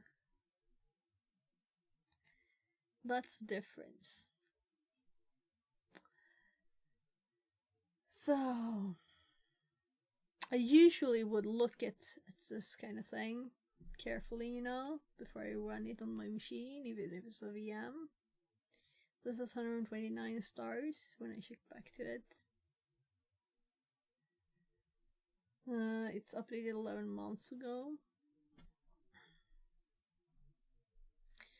So it's quite big for such a simple thing, is it not?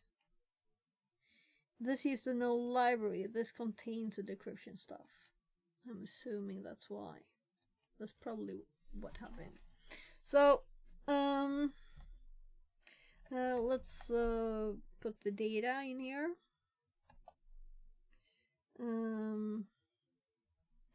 McAfee.hash, I guess. But it's not really a hash, is it?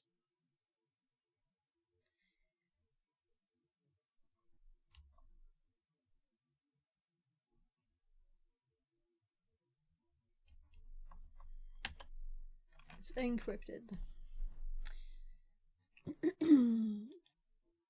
So let's copy this thing. Let's paste it here. And is this a full thing?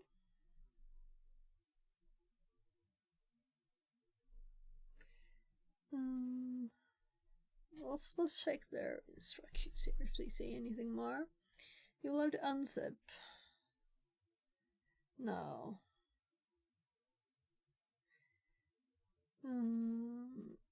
Oh well, we did that long ago. When we downloaded it. We now once again have a set of 80 credentials. Yeah, because we haven't run it yet, so we don't have them. So let's save this file. And let's Python 3, the Python 3 one. McAfee decrypt 3.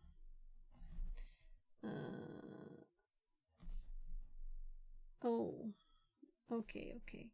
So it was like, there was actually more files called just McAfee, but they were not Python files, so it was smart.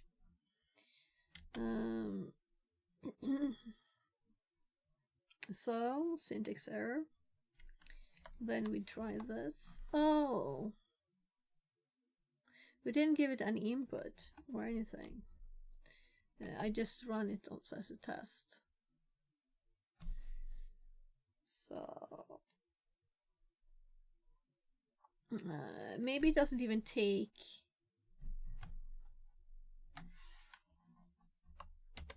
There. Yeah, it says the same thing. Meaning it's not in our data. So let's go Python 2 on it.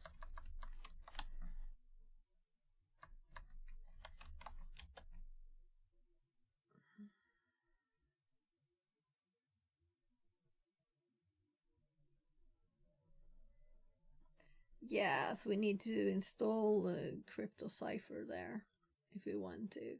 For Python 2, I don't want to. So I'm more into fixing this.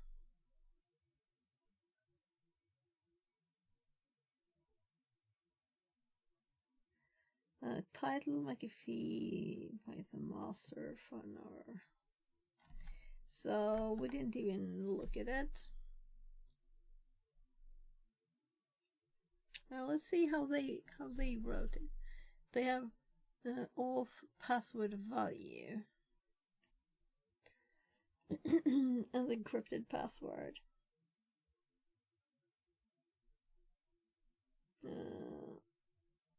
What type of file contained stored credentials on host? All of them. What's the name of the McAfee database? What the file name is? Yeah, let's do these questions. I don't want to spend like a lot of time checking these scripts out on stream when I need to go help my kid. So let's do these. ma.db, and I will just finish the last bit there. I'm assuming we will get this output when it works, right? Auth password value, decrypted password. So it will just decrypt the what table in the database stores the credentials? So we just got that from up here, right? What's the username of the AD account? So let's hop back there. And it is svcav. svcav. What's the password? We don't have the password yet. The database though is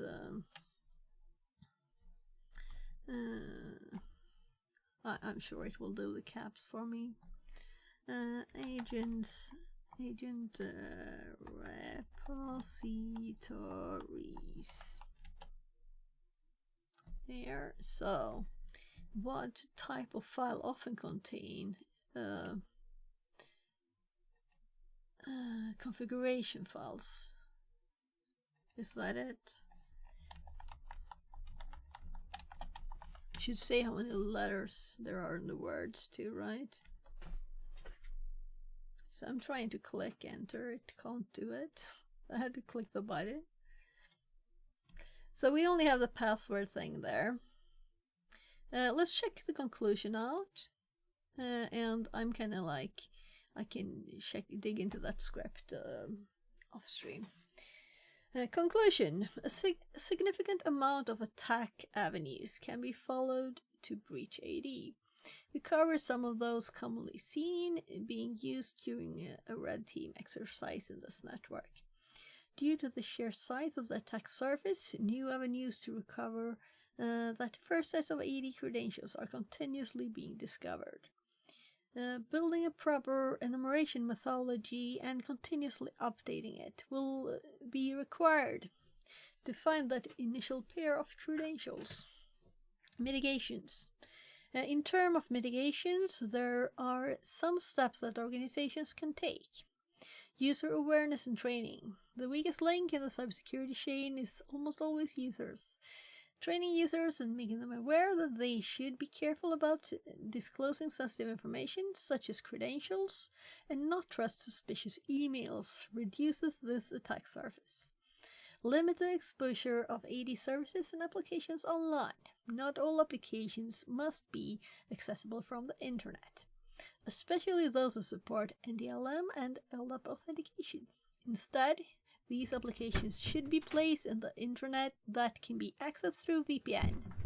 The VPN can then support multi-factor authentication for added security. Enforce network access control, NAC. NAC can prevent attackers from connecting rogue devices to the network. However, it will require quite a bit of effort since legitimate devices will have to be allow listed. Enforce SMB signing. By enforcing SMB signing, SMB relay attacks are not possible. Follow the principle of least privileges. In most cases, an attacker will be able to recover a set of AD credentials by following the principle of lost privilege, especially for credentials used for services. The risk associated with these credentials being compromised can be significantly reduced. Now that we have breached AD, the next step is to perform enumeration of AD to gain better understanding of the domain structure and identify a potential misconfiguration that can be exploited. This will be covered in the next room. Remember to clear the DNS configuration. So we will probably not need anything but the files we already have, right? So we could really do that. But I'm going to go just check with my kid, because I think he was the one on the door. So I'll be back. We'll see if we finish it or not. Laban!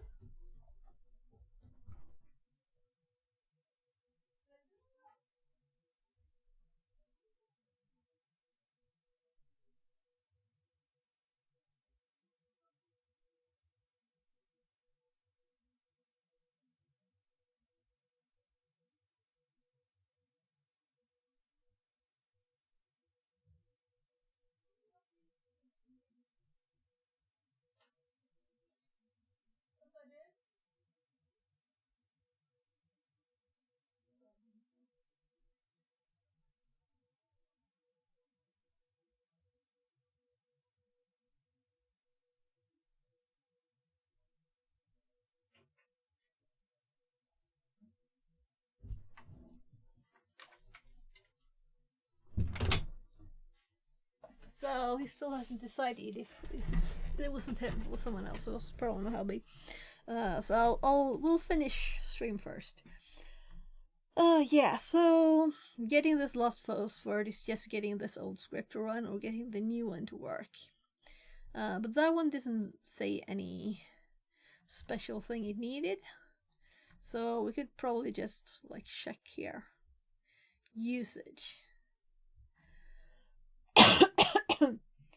So just run it with this is the format it's supposed to have. So // and that's supposed to work. So let's do it one more time. So I'll just copy this so we have a fresh copy of it, and Let's delete this. Since I don't want to install Python 2 stuff, that's like...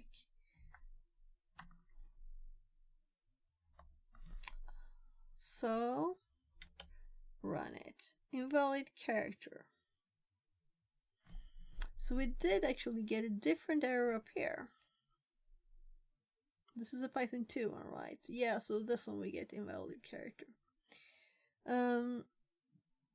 Line 104, we will open the script, of course. So,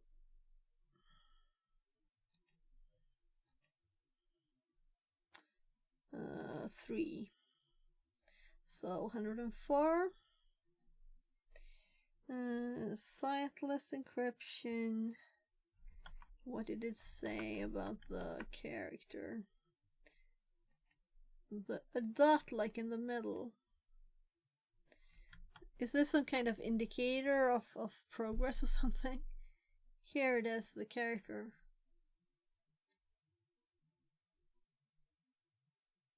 Title. So, is this why it's not working? You know, that's such a stupid reason.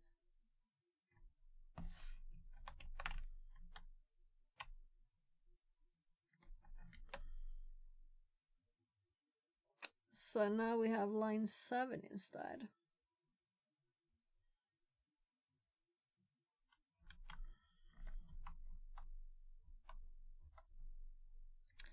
Doc type.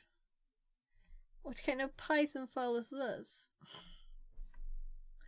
Obviously this is like not the right thing. Yeah, I don't know why this is here. Let's actually get the raw stuff from the download. Let's click this. Let's click raw.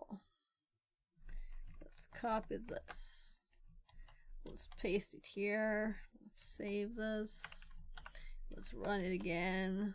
And then we got it. So it was that easy. I just copied the wrong thing. I didn't even check if it was Python in there. So, my strong password. So.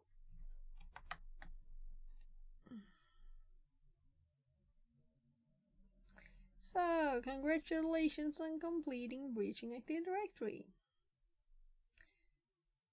So, then we go to the next one, which is...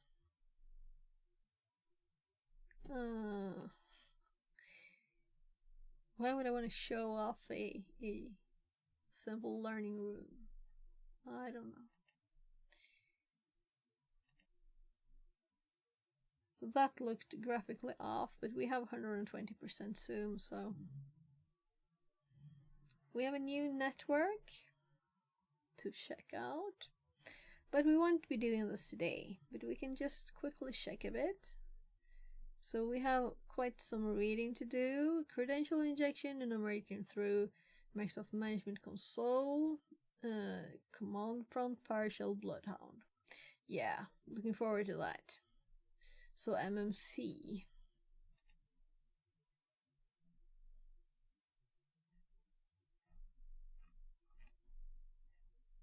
So just opening it and checking it out. Then we need permissions, right?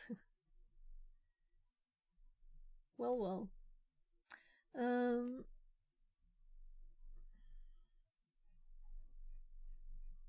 like trying to scroll there.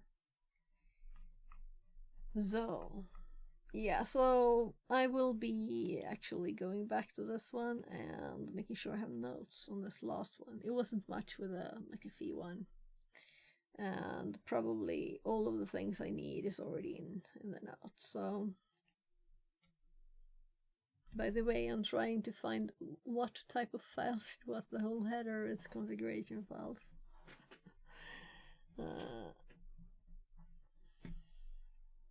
So let's see if we can find someone to hop over to.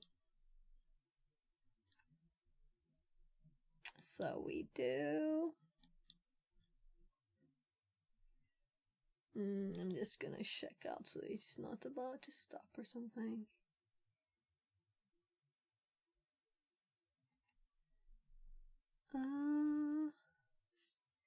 Let's update this because I got a message.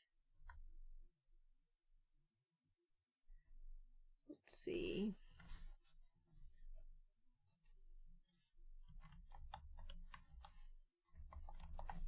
So no one leaves before the raid, right?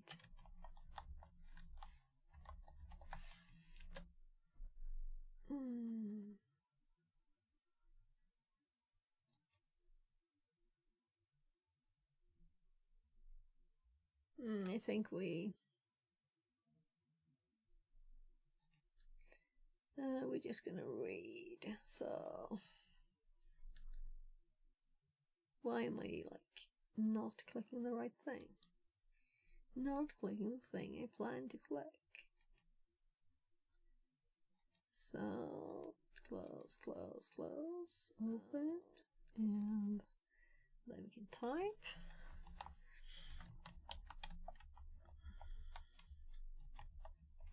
Some people have more memorable names, like GoPro. GoPro Slow Yo. Who on earth could forget this name, right? No one did the thing again. So we're 3 watching, and it's 4 in the raid. And I also see my friend Venroth Music is doing music. But if there's tech streamers, it was a long time since I raided him though. But we're going for GoPro.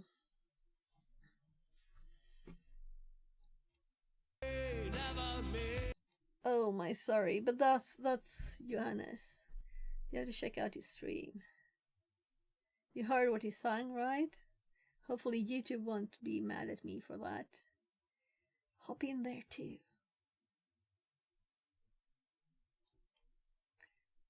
So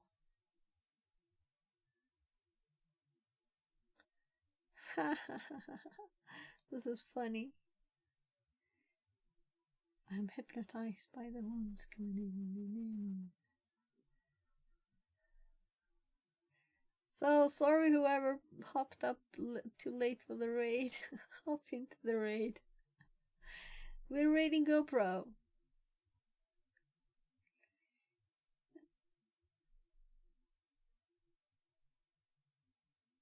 Come on, come on. Woohoo!